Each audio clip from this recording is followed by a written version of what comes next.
ourselves on the go. Okay, so it's been a while since we had our last cheer. Just to get us back into the figure. I think we were in page 6, if I'm not mistaken.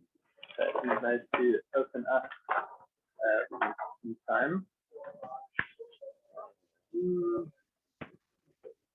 Okay. Yeah.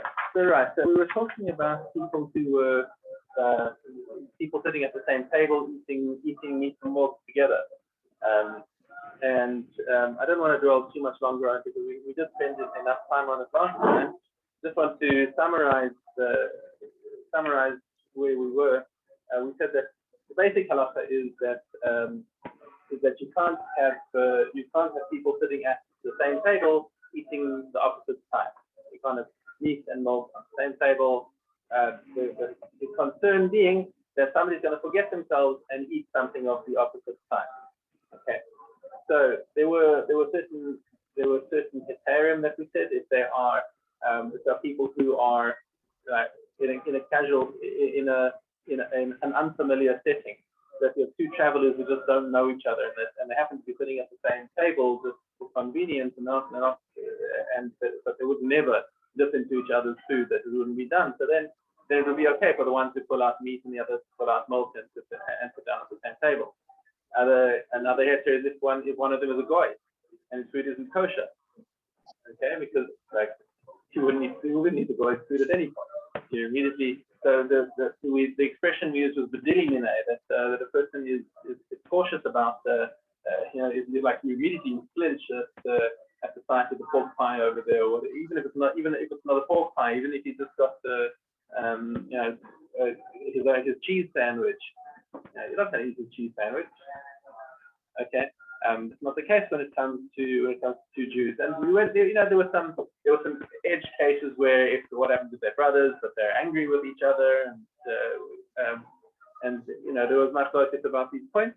And what do you have to do if you are in such a situation, and you want to, and like as actually happened tonight, we had a fleischik meal, but my daughter didn't feel like eating fleischik. She wanted to have a bagel, right? But she wanted to sit at the same table. So what you got to do is put a hecker around it. Okay, you got to have some sort of hecker on the table. So she had her space at the table where we put some blocks around her face, and like it didn't have to be full on makitza 10 fucking high, but it just has to be something that you look at it. That you look at it and say, oh, wait, that's another part of the table. And before you reach over to take the other person's food, you're going to think, hold on, what's the clock doing on the table now? Or, what are the toys doing? That doesn't make sense. It's something so the hair care has to be something that wouldn't ordinarily be on the table. Can't be a tray. So now that's one of the things that we actually, I don't know if we mentioned it in the last year. I remember asking Hanan this question specifically for this year. What about placemats? Placemats trays. So the answer is it depends. It depends if you normally eat on placemats or not. If your normal practice is to eat on placemats, then putting a placemat down isn't going to draw anyone's attention. That's just normal. But if you look at if you're normally just eating straight on the tabletop, and you see, whoa, she's eating on a placemat. Why is she eating on a placemat? That's another clear care. Or if you put a separate tabletop down, even that's like an obviously different type. And anything that's visually jarring, let's put it that way. So it'll be visually jarring that you realize that there's a separation between the two. And furthermore, if you're sitting at the table now, let's say that the avad things went wrong and you didn't realize it. You're sitting and eating a fleischik meal, and you suddenly realize somebody left a jug of milk on the table from the previous meal, and like nobody noticed before and said, hey, what's the milk doing on the table? At that point, everybody has to keep eating until the milk has been removed from the table. You're not allowed to carry on eating and say, oh, somebody else will take it off in a minute. I'm almost finished. I'll finish my plate. You stop there. You have to stop eating and remove the food that's not permitted. Okay.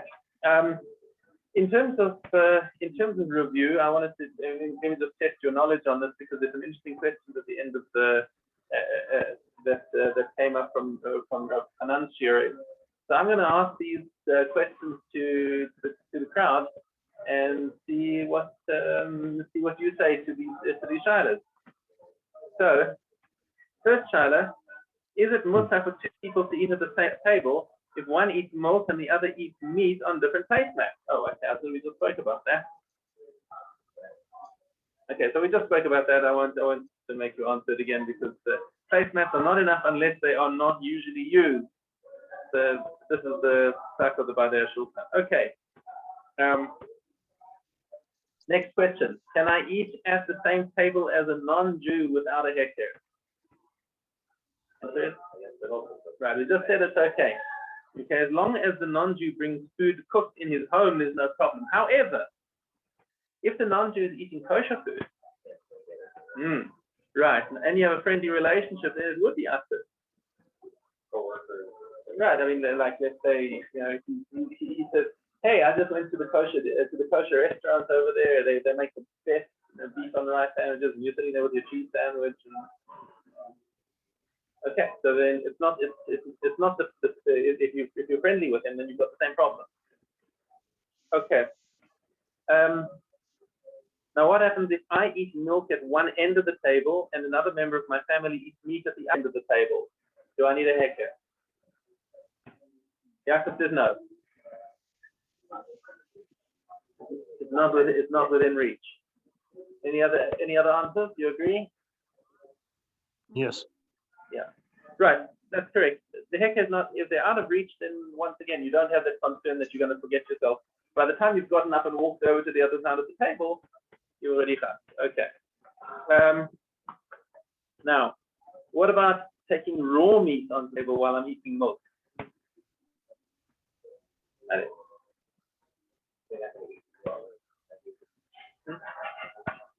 What do you say about that? If there's raw meat on the table, are you allowed to have your breakfast cereal there?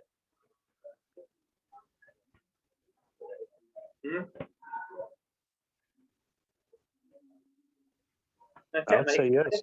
Then you're right. Because it's not something you're not going to forget yourself. You're not likely to say, oh, let me have a taste of that raw meat over there. Okay. However,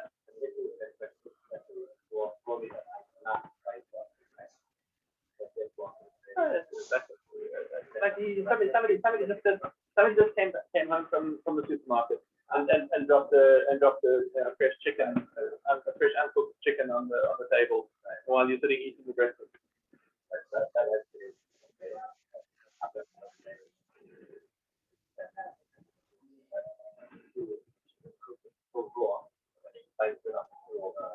Right. Yeah. Because you might lick it. Right. You might lick the taste. Yeah. Then I think that's actually that's a fair point. But as it happens, the Badei Shulchan says the ikar din is mutar, but there's a gezerah lo plug. You know the expression lo plug means we don't make that distinction. Once it's asked to bring meat onto the table, we're not going to distinguish between cooked or non-cooked meat, is Badei Shulchan. Another point here. Right. There's two explanations of the gezerah to put meat and cheese on the same table. Rashi says because the food might mix on the table and eventually be eaten together, or the Ran says that the food will be eaten in the same mouthful. Okay, we don't need to go further into that one. One more question for review on this topic. Can a person have meat and fish on the same table if they aren't being eaten together? Remember, we have this minhag that we don't eat meat and fish together. So, are you allowed to put them on the same table?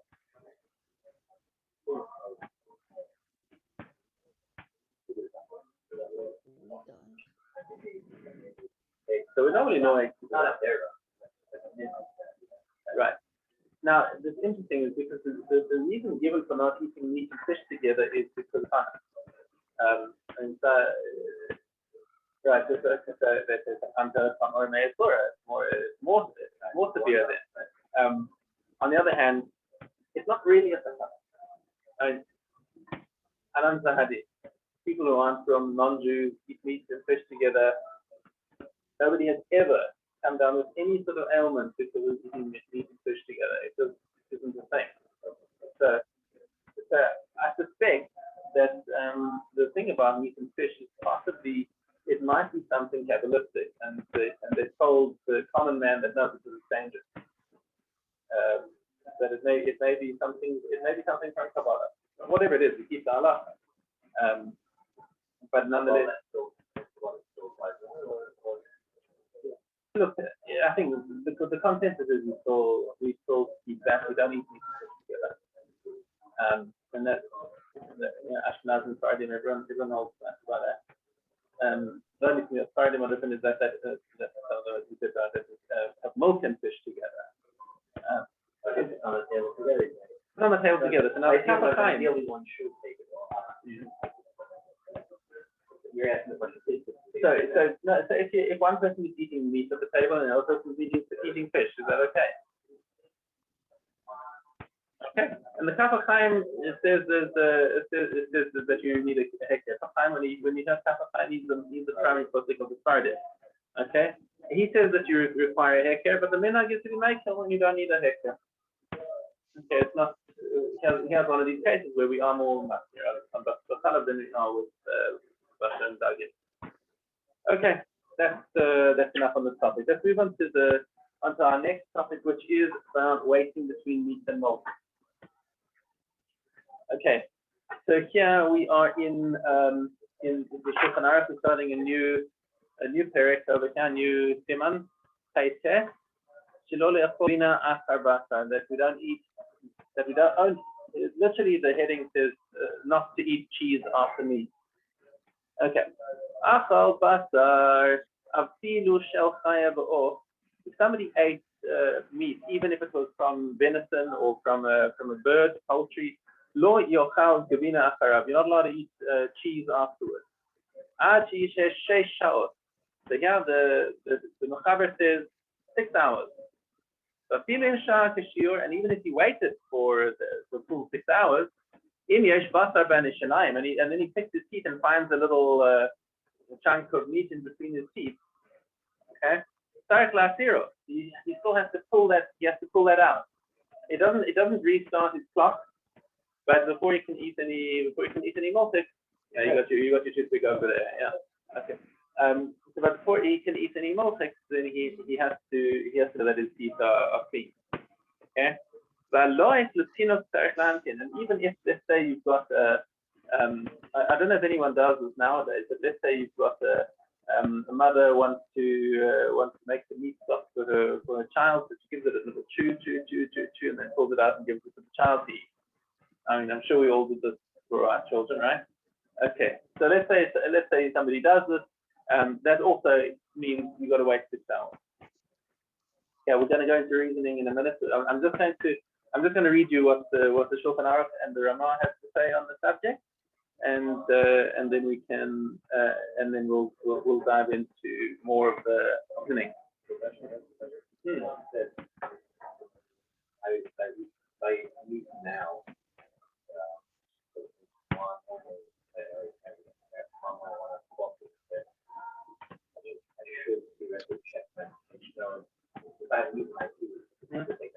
Yeah, it doesn't reset the clock. It does not reset the clock. Yeah. Well, that's, I mean, I was look, I think before going to bed. Yeah. Dental floss is your friend. Yeah. Right. Okay. So the Ramah comes and says, so the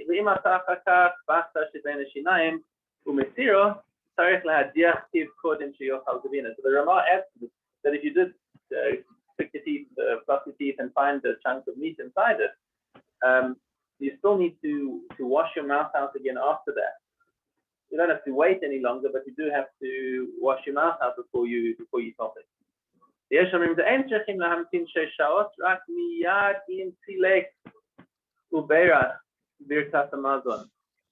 are opinions. The Ramah is quoting this. He's not saying that the halacha, but he says there are opinions, and we're going to see that in a little more detail who that is. It says that you don't have to wait 6 hours. All you need to do take off the table, take off the food, take tablecloth, bench, and you can straight away have milk. Right? Don't. If you're listening carefully, that's not the halacha. I'm just, no partial quotes over here. This is just an opinion in the Rishonim. Okay, that all you have to do is bench and take off the food, and then you're ready to have milk straight away. Yeah. And then also he has to do two things called kinoach and hadacha. That's wiping and rinsing.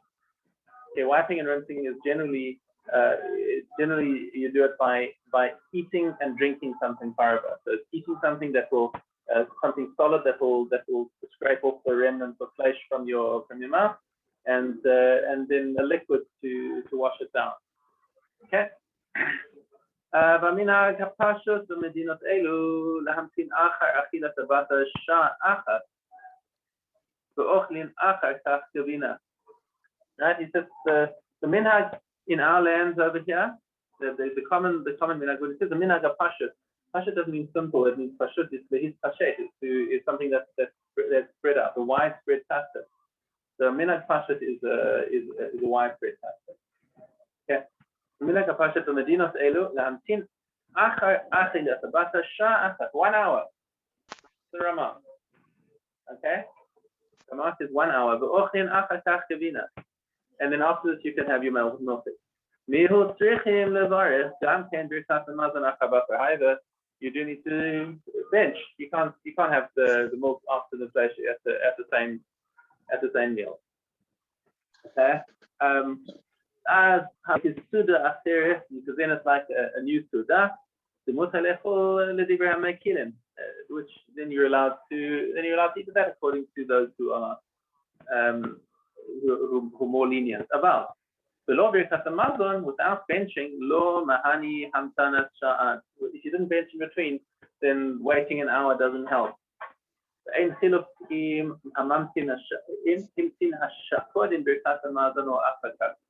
the order does not matter. He says it doesn't matter whether you bench first or whether you wait the hour first and then bench. It comes to the same thing as long as you've got both in between the meat and the milk. The in masa basa bein shinab, and if he finds meat between his teeth, after this hour, then you've got to use a toothpick or dental floss. Well, that's zero. Remove it.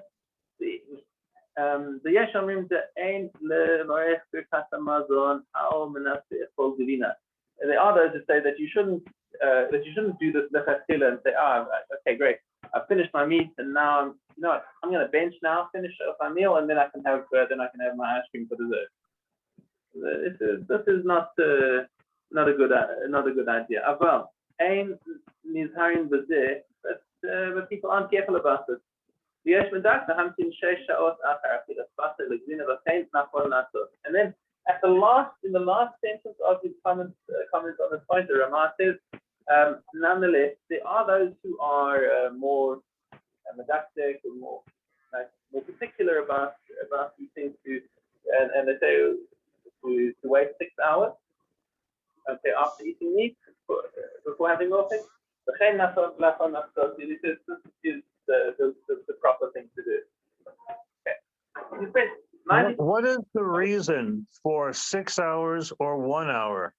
What's the mukar for that? And also, does it matter whether we're talking about hard cheese or soft cheese? The hard cheese takes longer to digest. The soft cheese does not. Very good, very good. You have heard correctly. They are, and Mir Hashem, we're going to get into that during the course of the year. Okay. Should I also do the next? I'll also do the next step in the Shulchan Aruch of the Kat. Should we wait? No, you know what? I'll come back to this when we hit the halacha. So we'll just work on this halacha. Okay. So the source of this comes from the Gemara in Masechet Cholin, where Rav Chisda says that if a person eats meat, it's asur for him to eat cheese, but if a person eats cheese, it's mutar for him to eat meat. Okay, so now we've got a clear Gemara as to why milk before meat is okay, but meat before milk is not. Okay. The Gemara says a few lines later that the father of Mar Ukva, the Mar Ukva famously says, he says, I'm like vinegar, the son of wine. Because my father would wait a full 24 hours after eating meat before he had milk it. And me, I only wait 10 minutes. This, by the way, I'll segue also to a little mushag water over here.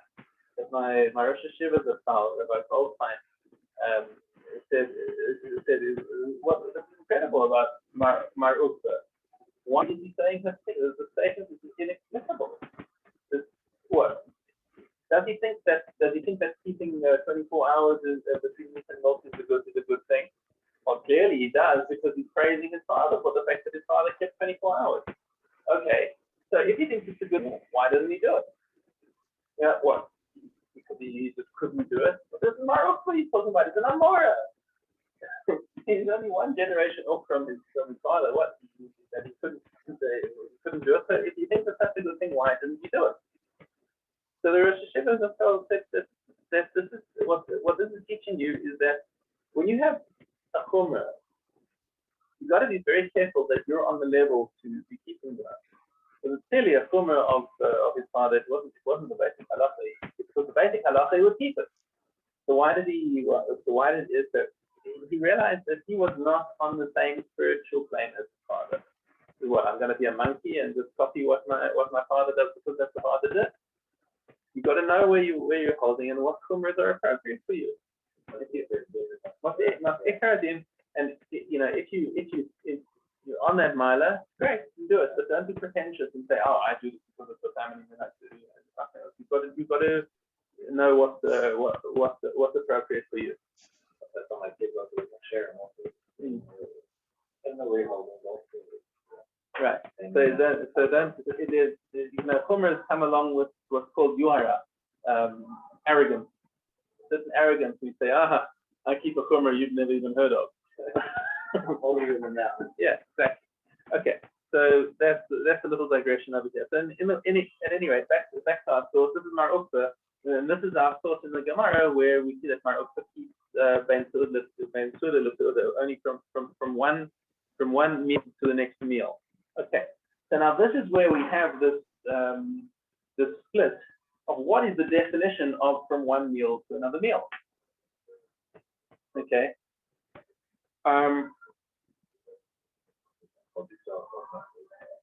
Yes. Comes up a lot. Yes. I mean, there's a different subject on this. I don't think we've got. I don't think it's actually in our course material about celebration. Yeah. Yeah. I mean, while you're saying that, it's actually a worthwhile thing that when Rebbetzin Kendler came to visit our yeshiva at one point with her husband with Moshe Kendler, and Rebbetzin Goldstein asked her, we want to know what was the minhag in your father's house. Your father was Reb Moshe Feinstein. So what did you keep Chalav Yisrael at home? He said, we only got Chalav Yisrael for Reb Moshe. He kept the Chalav Yisrael himself. Everyone else had the regular milk. So another exactly the point over here is that Reb Moshe was the Baal Nefesh who said, look, for me, I want to be master on myself, but everyone else, have the regular milk, it's fine. Yeah. Okay. So now let's break this into all the different opinions of the meals. We have the Bahag and Rabbeinu Tam. Rabbeinu Tam is one of the first thoughts. Kinoach and Hadacha is enough to matter milk after meat, even without Birkat HaMazon. So these guys are like off the chart lenient. Okay, they say that if you're sitting in a basic meal, you just had your steak. So now you can take a bit of bread, right? Chew the bread, nice and thorough. Wipe off the meat from your mouth.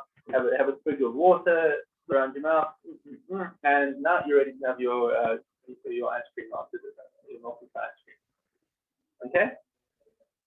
That's the Hagen Rabbeinu Tam. Okay, they hold that Mar Ukta. So what do they do with Mar Ukta about Ben Suda and the Suda?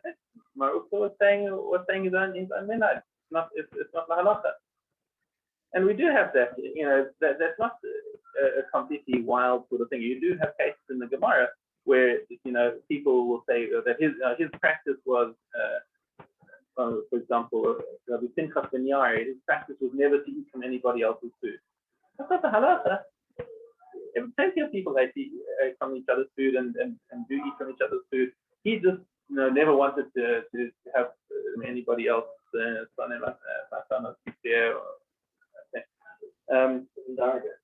right, different darga. So according to these Rishonim, Mar Ukta is not lahaka. It's just that were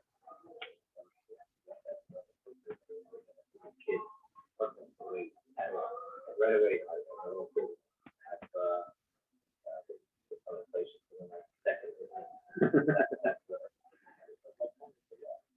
Look, if enough for Akino, for sure. Yeah. Look, you're not. One thing you can't do is feed a kid tray. Can't feed him tray, right? But does he have a field to waiting the food? That's not the fair idea. It's not a deraisa for sure. So when it comes to chinuch, you can have that sort of shayla, like for example, when a baby is trying to take solids and you give him the first meat, whatever, and the next thing you want to wash it down with some baby formula, which is milk. And obviously mother's milk, we've already learned this paragraph. But if you have some infant formula which is milk, then you don't have to worry about that, even immediately. Okay. However, most of the Rishonim do hold that Mar Ukta statement is the halacha that explains what it is. So the Bahag and Rabbeinu Tam are outliers, and we're not gonna pass in halacha like that. Okay. So what is the definition of Mesuda L'Suda? And there are three opinions in the Rishonim, three big ones. Okay. Tosfos. The rest of the Tosfos. Rabbeinu Tam is one of the Tosfos, but he's the outlier. Tosfos says that la'alta immediately. So they also, they're not as makil as Rabbeinu Tam, but nonetheless they makil. They say immediately. Mar Ukta would eat milk after meat if he benched, according to Tosfos. That's the Suda. Once you finish benching, and now you want to have another Suda. Okay, that's another Suda. Finished. Okay, that's the first one. Then we have Rambam, Rashba, and Tur, who hold that Ben Suda L'Suda is 6 hours. Right? You have 3 primary meals a day, and they're spaced roughly 6 hours apart. Third day we have the shear of 6 hours. Okay. Agas Shari Dura brings that many hold that the time is 1 hour. Okay. And the Bira Graph is based on the Zohar. Okay. He has the Zohar being more makil than some of our heavyweight poskim, the Rambam, Rashba, and the Tur. Okay.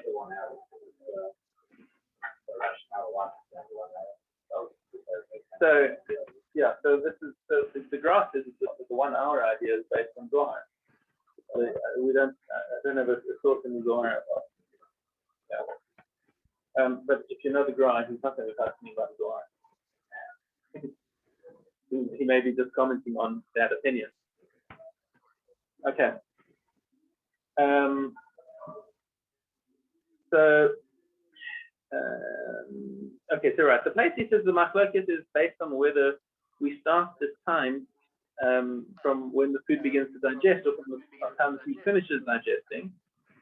According to Magen Avraham, the food starts to digest after an hour and 12 minutes and takes 6 hours to completely digest. I'm not sure where he gets those numbers from. An hour and 12 minutes is 72 minutes. I've heard that as a trick for benching. That if you wait 72 minutes after when you haven't eaten, then it's too late for you to bench. But I think it's more based on whether you're feeling hungry or not.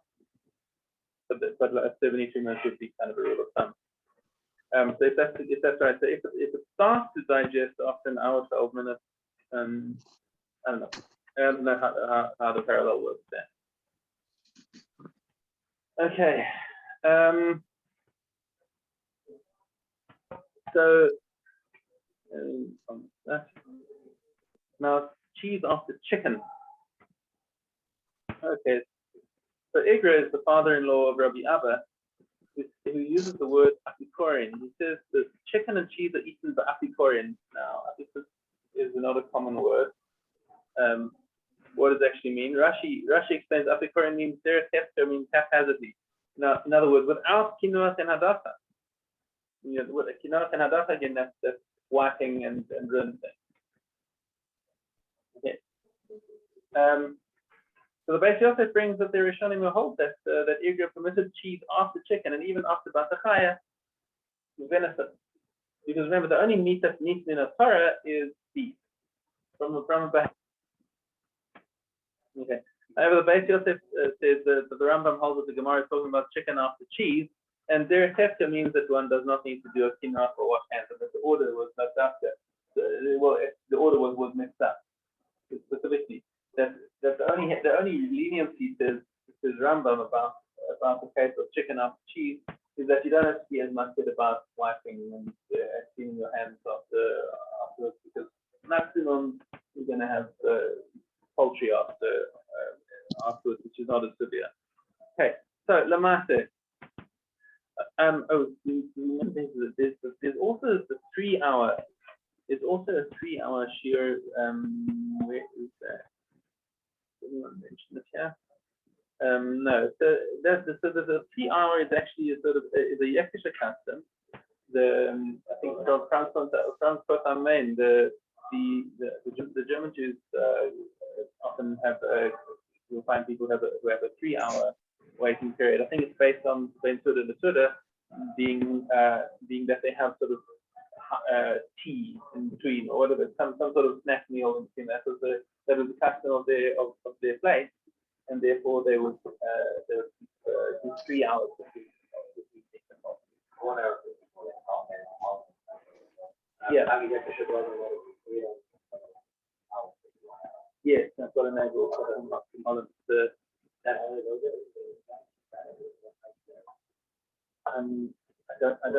can't answer for other places. I mean, you have, by and large, you have consensus here between most Ashkenazim and the Sephardim, because the Shulchan Aruch says 6 hours. Okay, nobody on the Sephardi side is arguing with it. Then there's the Ramah, comes with that whole thing about, you really have to keep 1 hour. So the Dash Jews are keeping like the Ramah. Okay, or like the Zohar. So they've got what to rely on, and then what you can probably say is that the German Jews are taking more of like a Qumrah over the 1 hour shita, sitting on 6 hours, yeah. Right.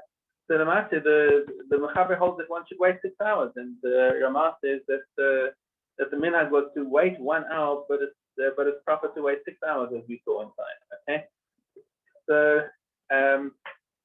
Gideon Marshav quotes the Pri Chadash. It says that 6 hours is lav davka, rather it's the normal time between meals. Okay. So, for example, in the winter time, you might be having your meals closer together. Especially, I guess in days pre-electricity, you have to work your times around the sun. So you'd have your meals a little closer in the winter. Then it would be acceptable to wait 4 hours. Okay. Taz quotes the Marshal, who says that if you have B'nai Torah, people who are like supposed to be holding on a level, who are not keeping 6 hours, you should rebuke them. And here we go. Here's the Darkei Shuvah who brings that the German Jews have the minhag to wait 3 hours. As a matter of fact, right. So and there's also about even within the 6th hour. And my minhag is into the 6th hour. So effectively, I'm keeping only 5 hours. So it's like 1 minute after 5 hours is the 6th hour, and we're done there. However, I don't actually see a makor for it, everything, and it's called 6 hours. It's called the 6 hour. Whereas the Badei Shulchan over here, what we learned from the Badei Shulchan, he says that he holds the din is 6 complete hours. Okay, in other words, the part of the 6th hour does not count as a complete hour. But that's just about a shulchan mashma that there are lots of other people who do hold differently. I'm pouring this up of water. Thank you so much.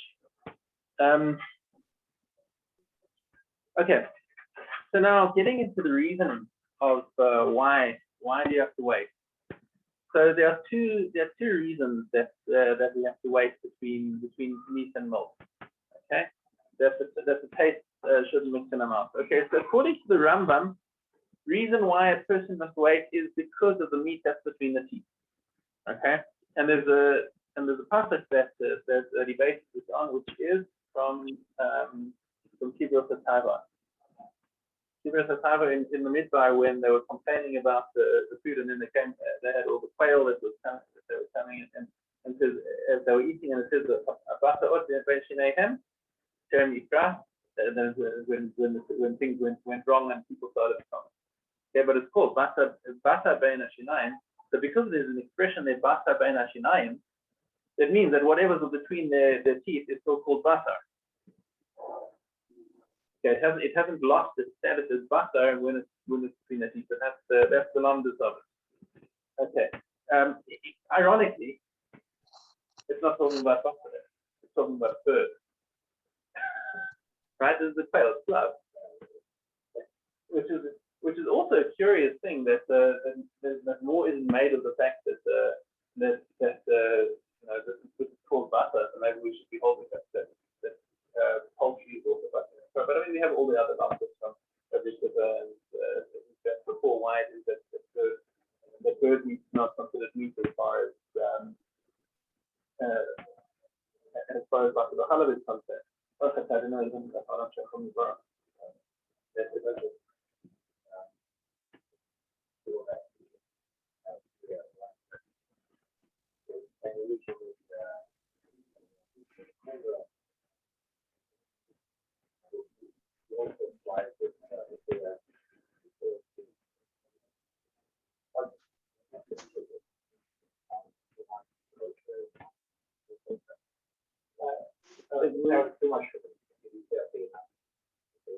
Yeah, that's when you're factoring in leniency on somebody like that, because you've got considerations of rather that relate to the kind of thing what you need to ask each individual China.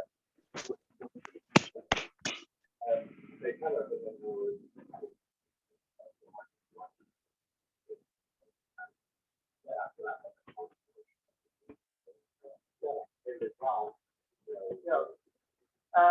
yeah, that's a valid thing to do, and I think it's actually recommended to do. If you have a shita that if you know that somebody's not going to halacha the way you have it, then it's better to find a shita that you can take them on. So, for example, like when my parents come to Israel, they're not from. Okay, and they come to their Yom Tov. That's like, according as far as I'm concerned, they should be keeping 2 days Yom Tov, but I'm keeping 1 day Yom Tov. And it's ridiculous things like I'm going to be going around doing the lot, and my parents are going to come and say, no, don't touch the light, I'll do it for you. There's a minority opinion that points to the fact that even a Ben Chutz who comes to Israel keeps 1 day. So, strange. Perfectly. Okay. So that's what I rely on. I told my parents to stack with the Chacham tree, so as far as they're concerned, they're doing hefet. It's not actually have that question.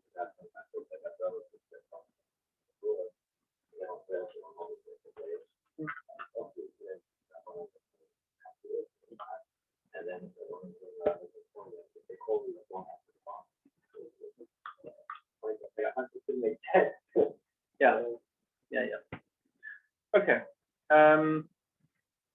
Right. So first, just getting back into the reasoning of it, we said that the Rambam has got the issue of meat between the teeth.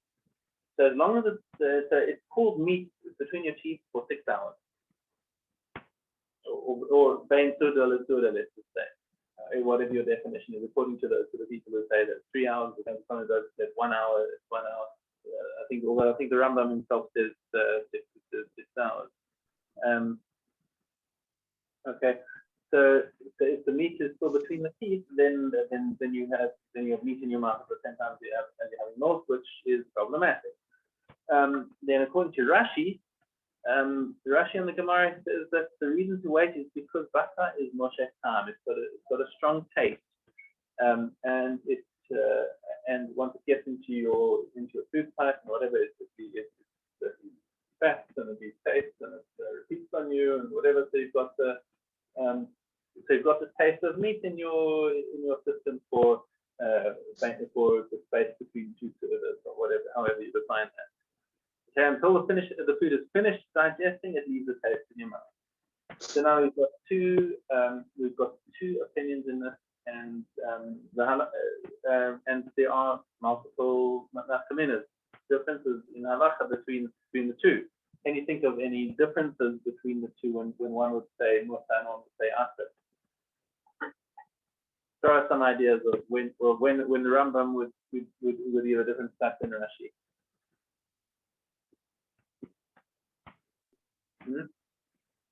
Well, we had one case earlier that we mentioned that their mother chewed, they stopped swallowing it. She just wants to chew it, make it stop, takes it out of her mouth and gives it to the baby. Yeah, the Rambam gets like meat. She's using her teeth, she's chewing meat.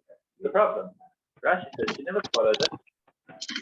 She can rinse her mouth out and have more teeth immediately. Okay. Furthermore, if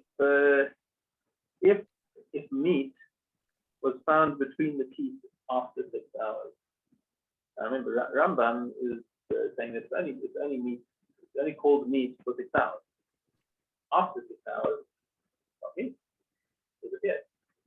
So then, according to Rambam, you wouldn't really need to pick the teeth between the teeth for that long. Cheers and no longer meat. As far as Rashi is concerned, he's not. That's all meat between the teeth. And that explains why if you just pick your teeth, it doesn't add to your hours because you're not swallowing it further. But if you pick your teeth and swallow it, according to Rashi, 3 seconds. I'm not sure Lamar says if that's actually right. And now I've just thought of that right now because it's like you go with the dentist bus and pull the thing out and say, yeah, there was a good steak I had earlier. Let me have another reminder of it. Take it back again. So according to Rashi, you might have a problem there. Right. What about swallowing meat without chewing it? Okay. Let's say it happens. If somebody didn't have, or if somebody had dentures, they took out their dentures and they just gummed their meat and swallowed and then put their teeth back. Okay, so there, Rambam says, forget about it, there's nothing between your teeth. Okay, and Rashi is saying, no, that's paste. Okay, eating fat. According to Rambam, it's not necessary to wait 6 hours because the fat is sticks between your teeth. According to Rashi, it's still there. All right, then now, Larry, you mentioned cheese, hard cheese. What they call hard or metulat, wormy cheese even, which is it's made with bacteria like Swiss cheese. So according to Rambam, it wouldn't be necessary to wait 6 hours because the chiddush of basa ben ishinaim only applies to meat. It's basa ben ishinaim, not vina ben ishinaim. Okay, so it only plays in that direction. But according to the reason of Rashi, the svar of moshech tam applies even to cheese. If it's something that's got a strong flavor and you swallow it, and you're going to still have that taste of cheese in your mouth, you're going to have to wait 6 hours before having meat. Okay, so there's however, there's a sister's answer that even the Rambam would agree with Rashi on that. Dentures, we mentioned dentures a minute ago, but according to Rambam, it's enough to change the dentures, but according to Rashi, it wouldn't help. Okay, so by the way, I don't know about this. I don't know many people who have dentures, but I've never actually asked if they actually have separate sets of teeth to eat them off. because it's a teeth. It's not actually part of your body.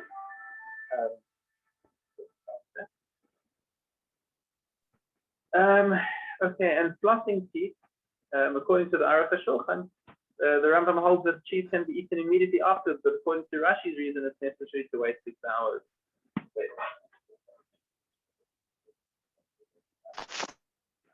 And so it's part of your body. You don't have to touch it. You don't have to touch it, but let's say you're having a hot chicken soup and goes onto your teeth, onto your whole teeth. There.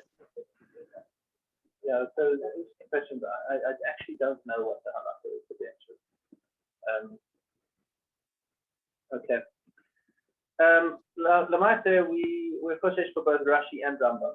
So for both, in all of these cases, we say you're blood. So there are both reasons, and therefore, in all of these cases, we would still require you to wait the same sort of 6 hours, whatever your next is. But what is the reason? What is the reason for the 6 hours? Why? What's the source? Yeah. I mean, arbitrary. That's what we're talking about with the Rambam and the Rashi.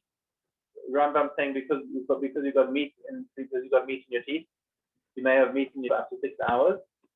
And Rashi is saying it's not because of that, it's because the taste of meat is sticks to your mouth, sticks to your palate, sticks to your gullet, and it stays there for as long as your food is digesting, which is why you'd have to wait a long time. So the taste of the meat shouldn't mix with the milk afterwards.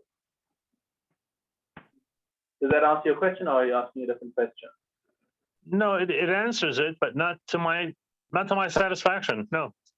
Well, what's missing? Well, why not 7 hours? The Dutch wait 1 hour. I mean, so why the length of time? Okay, so that's the amount of time that we give the meat to digest. Now, why that amount of time, and why we have all this different machlokas about how much time to wait? It's all based on that Marukta about Bein Suda V'Suda. So we hold like Marukta that we have to wait between one meal to another meal in order to have more than half the meat. Now the question is the definition of that. We know that so we're keeping these things together. One, we know that there's a reason why we have to. Well, actually, the first source is the Gemara. That says that we have to wait between Suda to Suda. Okay, that's not enough. It's got to be between Suda to Suda. Then the Rishonim, Rashi, and Rambam come and have a machlokas about what's the reason for it. We're not sure what the reason is, and each one comes up with a plausible explanation as to why you have to wait enough time between two Sudas. One because of meat between the teeth, and the other one because of Moshe Tam. But in either case, you have to have that. You have to have that period in order to either lose the name of meat from the meat that's in the teeth, or for the taste to stop repeating when you after that meal.